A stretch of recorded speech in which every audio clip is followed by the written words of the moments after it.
right, peace and blessings, everybody. Welcome to another episode of Political Street. Good times. I'm your community ambassador, Mr. Robin J. Anderson.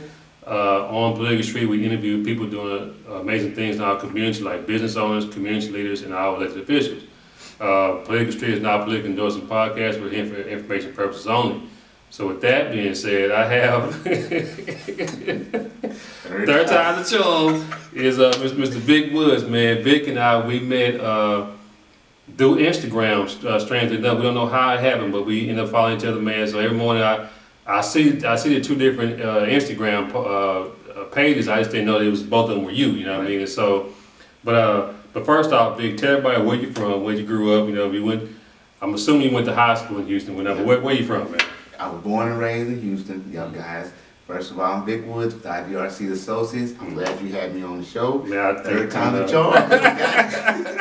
We having fun with this one. So I'm born and raised and lived in Missouri City my whole life. Parents still together, been married for 55 years. So gotcha. They've been entrenched in this city, taught me a lot about everything. I went to Willow Ridge High School, transitioned to San Jack, and then I finished out at U of H. Okay. And so after that, went into engineering, oil and gas, and was a structural designer. Went over there for like 20-something years. And, that's a long time, man. Yeah, tried to do it, but a lot of layoffs, taught you a lot. And this last time when the oil and gas started dying out, we had to lay off, so I said, man, I'm going to transition, try to do what I learned from my dad and the oil and gas, do construction on my own. So I opened up IBRC Associates, which was, design, engineering and construction services. So tried to make it run, opened it up in 2017, and haven't started just growing ever since. Guys, so I want to ask you a couple questions, man, because we were in the first couple of takes, man. Hey, I'm human, all right? So, but anyway, I was asking you a question about how engineering has changed from 20 years ago until now. Like, what's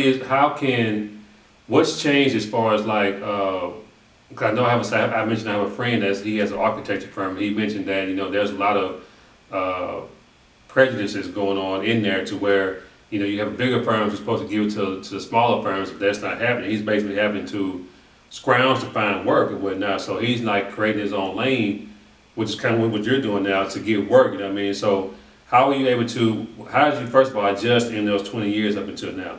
Well, with a lot of blood, sweat, and tears, and you keep pushing, you learn from your mistakes, but you don't give up. And to answer about that, yes, it's a lot of hills that we do have to climb to get through the door. And I'm gonna name drop the Ascend program, which helps out minorities and smaller businesses to get their foot in the door. So they kind of like they're the bigger brother and sister that open the door for us, and have clients that are on the big commercial level that need smaller contractors on the sub and the minority level to come in and do work for us. Because when you try to go to these businesses on your own, like you say, they might have their favorites that they use, and you may have the best services for that skill set, but they don't want to use you because they already have a preset. Right. So you have to kind of get in there and make a name for yourself, and once you get in there, bring everybody along with you. And that's what our goal is to, somebody get in there, but you always want to partner with somebody so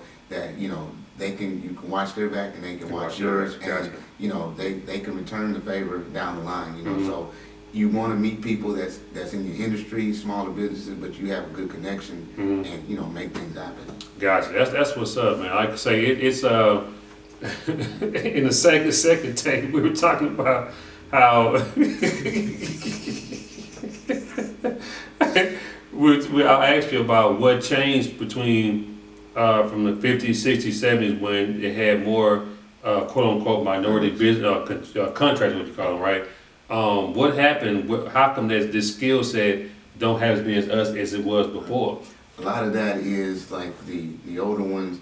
A lot of them they made a lot of money into that, and so instead of passing the knowledge down, they kept it on, retired, and instead of teaching people in that skill to keep it going. There's some out there that, hey, I'm getting to a certain level, let me share my knowledge on down. Thankfully, like my dad, he shared a lot of knowledge early on with a lot of the construction. You know, some of it good, some of it bad, but you take it all in, you learn, you're gonna need all that information. Gotcha. And so, like nowadays also what we was talking about was that, you know, the kids, they're, you know, the challenge of their attention span is not their degree of the difficulty. So it's like, or it's like, oh, well, that's too much labor to do. You know, it's like, man, all you're doing is sweeping or vacuuming. That's too much labor. Or putting sheetrock on the wall. So a lot of people, you can make money, but you don't want to put the work and effort into it. So, you know, so a lot of us that, you know, we still hustle and grind. You know, we're still there and committed. But as you have to now try to go find youngsters and poach them. If you see, hey, man, they got the hustle, they got the grind. Let me pull them in. Let me get them in so they won't get lost. I'm like, man, I don't care about that, you know, because it's hard, you know, far from in between. You know, there's black contractors, but you have to, you know, go out there and look for them, you know, because it's not. I'll run into other white contractors, Hispanics way before I run into a black contractor. You know, and a lot of times, you know, now with this day and age too, you know, they put the blacks, we pitted against each other. You know, I'm trying to break through that mold because I'm like, you know, like if you see somebody on the street, you know, like you try to look the other way. That's where we are now. But now you got to try to break through that. You know, you got to say, hey, how you doing? What services do you offer? You never know. That could be the service I'm looking for, and we start a good, you know, good relationship. You know what? You said something. They actually, man, this happened, this happened about right around 1999. But I never forget this, man. This 22 almost years later, right? I was driving home one day. I was on the Beltway on the feeder road, and it was dark outside, man. And so there was a brother. He was out there trying to flag me down. You know what I'm saying? And so I'm like, man, it's late. It's dark outside. You know what I'm saying? I ain't have my heat on me, nothing like that. You know what I mean? So excuse me, people. I wasn't protecting myself. Okay, I forgot what capacity I was in. Anyway.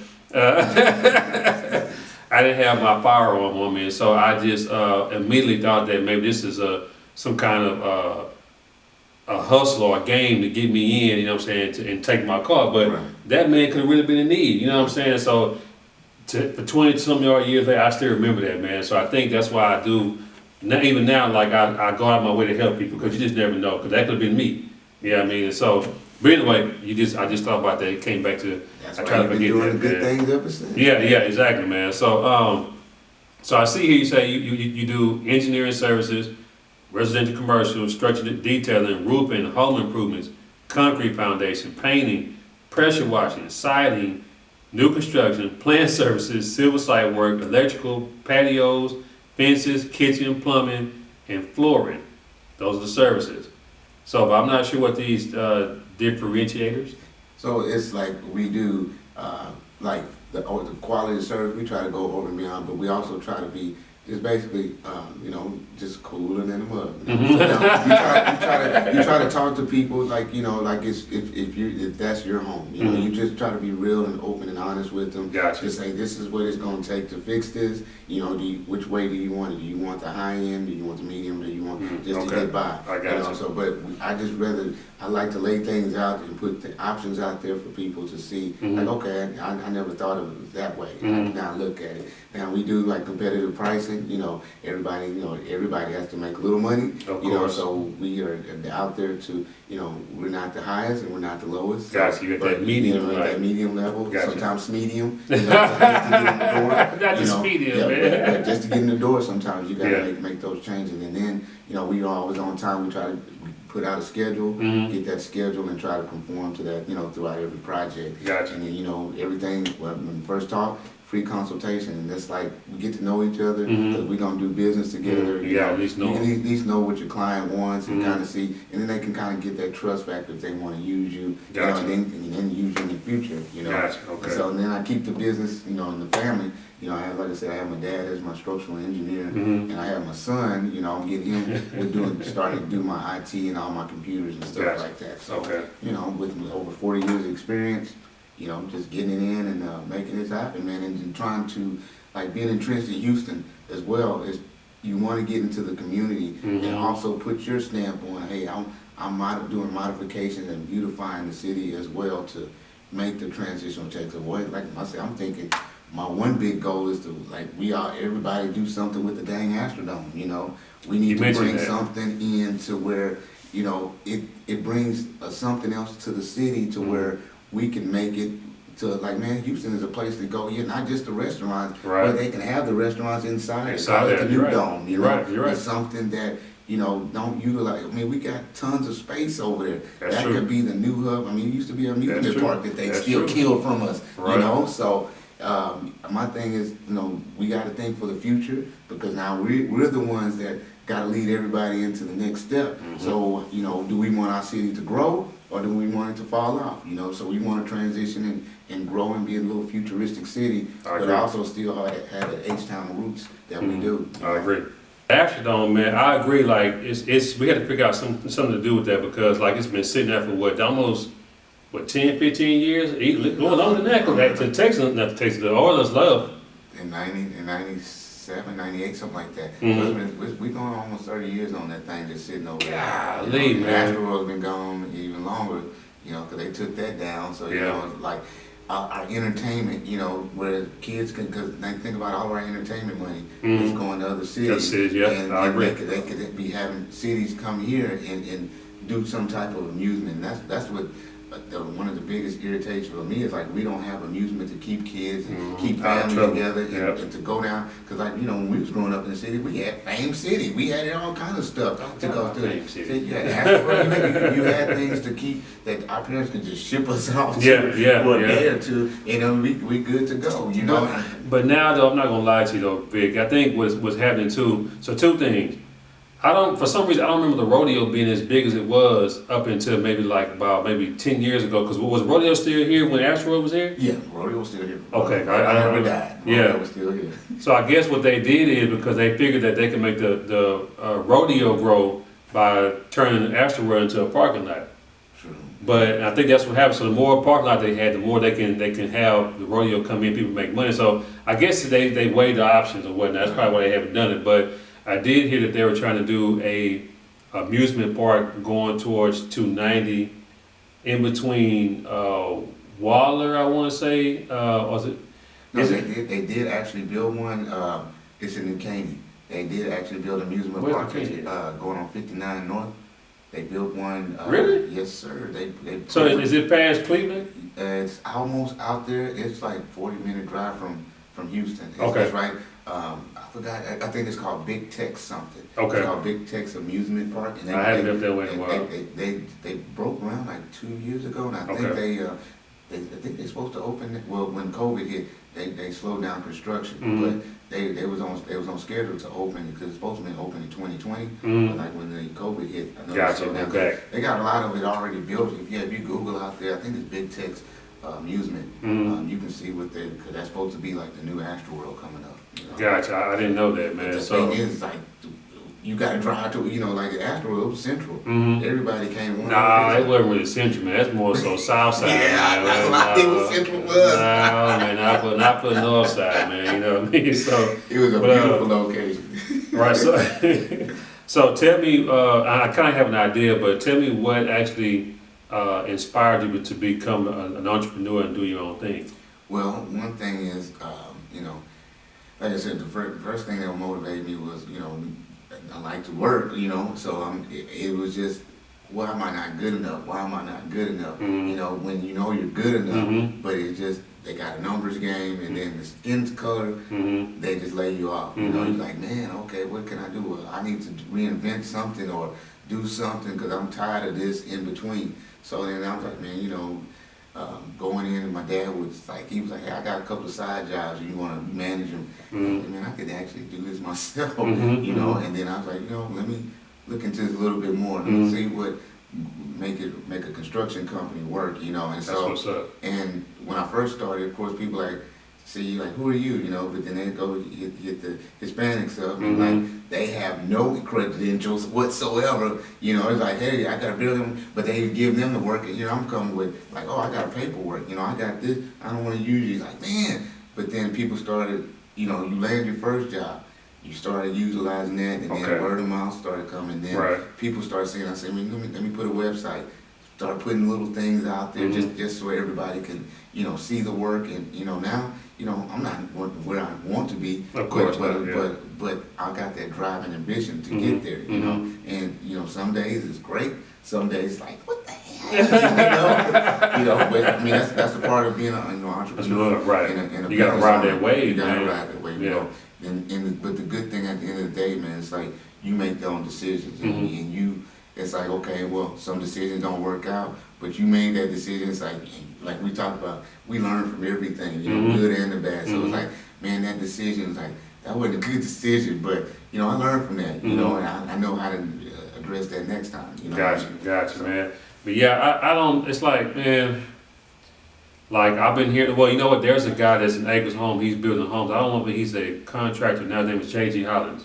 You familiar with him? I think I heard his name. Yeah, he's doing a lot of the building. Him and Slim Thug with I forget the name of Slim Thug's construction company. But they the ones they started doing some of the building in Acres Home, and so but they caught a lot of flack because some of the homes started at $180,000. You know, so I think they did a study showing that if you're not making at least $15,000, you can't afford any kind of house. Right. So Acres Home is, you know, it has this. Right now, the demographic it was mostly older people, but now they're starting to kind of fade out, and so now we have another demographic coming in buying the land up over there, and so things are changing. You know what I mean? And so, what do you build homes? Yes, we build homes, we do everything. Okay. I'm like, hey, bring your car in, man. One stop shop. You know, you know, I just whatever you need. You know, I know people that can get it done. So it's no matter if it's big or small. You know, just give me a chance to get after it and put my eyeballs on it and just assess the situation, you know, and show, hey, this is the idea of the concept of how this can come to reality. You know, that's why the slogan is "Let us build your reality." You know, so it's how you want your vision, and then we can help implement that to come to life. Gotcha. So, and I'm not like me. I'm not in construction, but I can understand how. You know, Slim and Mr. Hollins, how they had to get their price point, but I, you know, I really want to help keep Acres Home that historically black community. I really want to, man. But it's like, but if these jobs are out here hiring, because last year 2020 was a mug, man. You know what I mean? And so it's like, how do we transition from becoming these, I guess 9-to-5ers to being self-employed, because really that was what our strength was by working with each other. You know what I'm saying? And so strength in numbers. The strength in numbers, right? So how can we help you to help ourselves? Because I would to me I would rather build some homes that were affordable. Like let's say they may be $90,000. Right. You know what I'm saying? But how can a person like Mr. Woods benefit from building a home that the price point is not as high? The thing is, it's about on that aspect of it's not. If you're looking at it and the business is about it's about just taking credibility. You know, you say, hey, you built 10 homes, you know, for a certain amount of family. You know, it's the credibility that you got, that you helped the community. You put 10 homes into this, and they all look, you know, they're presentable. Right. Not, like we was talking about, you know, zoning. Yes, you know, yes. There's no purple, there's no green. They all have a, you know, deed, and they all look the same or different colors. You know, but you still have they're nice homes, and the value of them, it shoots up. So right. the more you start adding more nice homes, not the 3-story homes where they can't afford those. You know, like you said, unless you have the will and the means to, you know, provide for that. But you know, what are they doing now is they build them and they price them out. Yes. So you can't, so then you get the people that can, and now you got problems because, hey, you got the hood next to the high, and then, like, we don't want that. Right. So that's clashing. But you have to make it to where it's affordable for everyone, you know. And if you say, well, I'm going to build 3-story home, make it affordable for everyone. You know, you make it affordable, hey, if you're making this amount of money, you can have this home too. You know, right. that's all. That's everybody's home dream is to own their own property. I But agree. you know, I don't want to be cramped, but I still want to have. When it's your starter home. You know, you say, hey man, it's 3 bedrooms. Hey, that's a good thing. You know, right, so right. you start, but you also helping people to manage your house, take care of it, and then when you come to sell it, your value is gonna go up because why? Everybody with you has helped and contributed. Keep it up, right? I agree. And that's our goal. You know, you have to be able to put affordable housing in there, but you have to have the people that have the will to like, hey, you know, like we said, the youngsters, they have to want and drive to, hey, this is your home now. You have to clean it. You have to go cut the grass. You have to do everything to it. It doesn't do it on its own. I agree. But we don't have people that's training or teaching them how to say, hey, when you got the house, but now you know there's going to be maintenance on it. You know, every so often something might go wrong with the house. We already know the air conditioner go wrong. You know, it's something you might need a roof later on. You know, you plan on keeping it, you plan on flipping it, or you plan on, hey, having it as a rent house. But you can, you know, they need that knowledge to where, hey, I need these, oh, I didn't know I didn't have these options. You know, you give those options, so now you sprinkle them seeds in them. Now they're like starting to blossom on, hey, I got different avenues on, this is my property. You know, how do I want to manage this property? Do I want to make money until I die? Or do I want to sell it and make money? Right. You know, so, but we have to step up and tell these people this, because a lot of people, they just don't know until you tell them and you educate them. I agree. So, we know what, and there's something that you mentioned about helping each other out, man. Oh, like the knowledge not being passed on. When I ran for city council, I noticed there was basically a communication gap between your dad's age, baby boomers, our age, Generation X, millennials, and Generation Y. So I think that our generation, like you said, was supposed to usher in the new age, but it's like now the millennials, so they want it right now, you know what I mean? So, but now it's like, but no, I mean, you can get it now, but then the way we were taught, we were in between when the computers first started to now to where it is now, you know what I mean? So it's like, we had to figure out how to, reason why I created this podcast is for that main reason, to be that incubator, or that bridge between all four generations, you know what I'm saying? So, started at AOL, now we're at Facebook. Right. So, I had a young lady on, and she mentioned something, and you said earlier about your DUNS number and whatnot. When you graduated out of college, did they teach you how to go do? You had to find something on about how you start a business, like getting your DUNS number, your EIN number.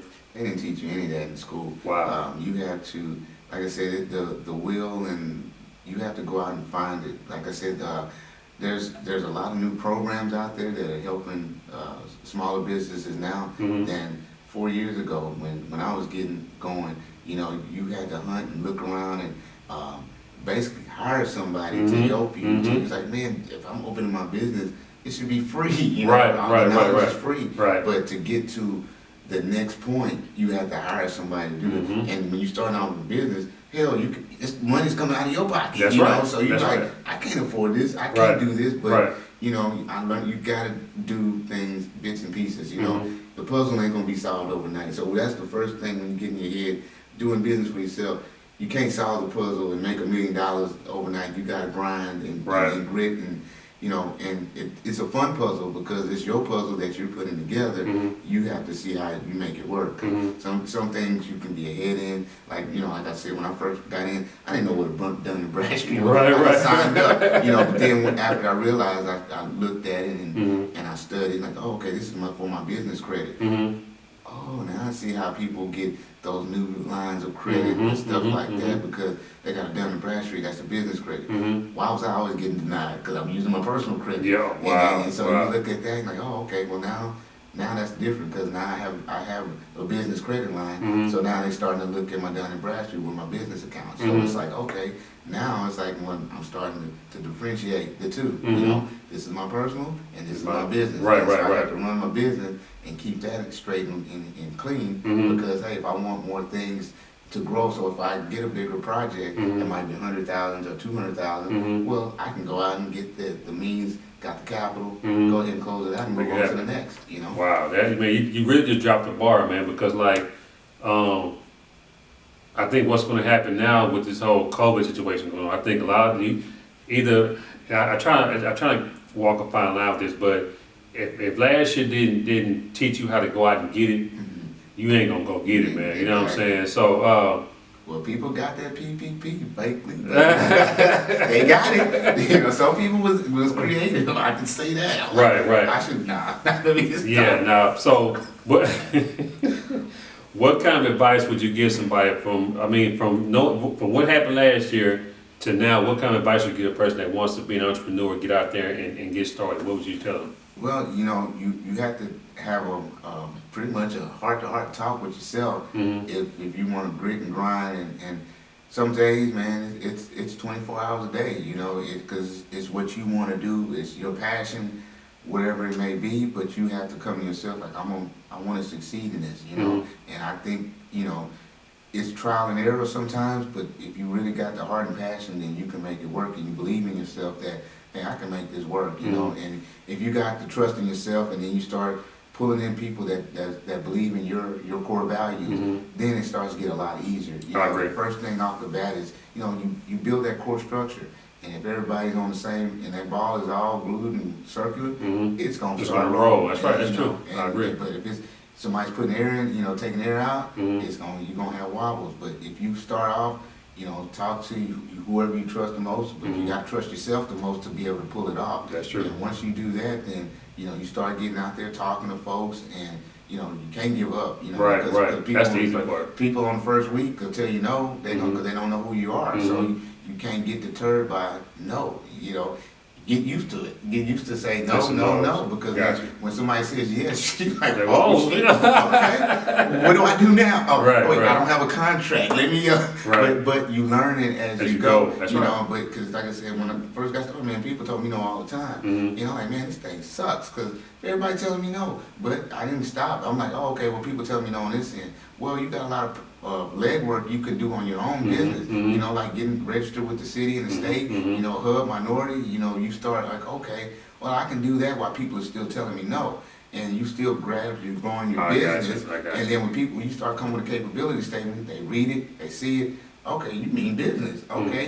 Then when you really mean business, yeah, I got workman's comp, I got liability insurance, that's how seriously I'm taking it. So when you're on your job, we don't want anything to go wrong, but if it does, it's covered. You know? So you got to look into that. But as you know, I mean, I know stuff, but it's so much knowledge. I want to know it all, but you know, it's like some days my brain hurts because it's so much to take in. You know, you take in so what you can, and you process it and move on to the next day. Gotcha, man. But I mean, really, we can go on all night. We've been here probably on the third take, right? But where can people find you on Instagram or Facebook or your website? How can they find you? They can find me on Instagram. It's IDRC Associates, and then our website is www.idrcassociates.com. And that's pretty much where I'm at. I'm on. If you Google us, IDRC Associates, it'll pop up all our social media information. So I'm out there. I would love to earn people's businesses. Hey, you know, get after me if you just, have questions, if you have construction needs, you know, I'm here, you know, I'm approachable, and I want to meet people, so. That's what's up. I appreciate that, man. Like I said, we're gonna talk off camera. I got some things I'm doing here, man, with Politically Street and whatnot, but, hey, y'all, make sure and go follow Big Man. Also, you know, I'm selling these T-shirts now, man. You know, running a podcast is not free. I'm using my own money, like Vic was saying, you know. So make sure and go to my politicalstreet.org. Get you a T-shirt. Also have a donate button on there, man. Any little bit of help. This 5, 10, 10,000, whatever you want to give, I appreciate it. You know what I mean? So also go to my YouTube page, subscribe. I'm trying to get to 1,000 subscribers by the end of the month. I'm at 220. So hey, but anyway. That's the Instagram Politically Street, Facebook Politically Street, man. I appreciate everybody that's been watching and keeping and seeing what I'm doing. So I got a lot more coming. I'm mobile now, so I can get around, move around different parts of the city. I'm about to start doing state to state. So y'all just be looking out for Politically Street, man. I'm coming to a city and state near you. So until next time, man. Peace.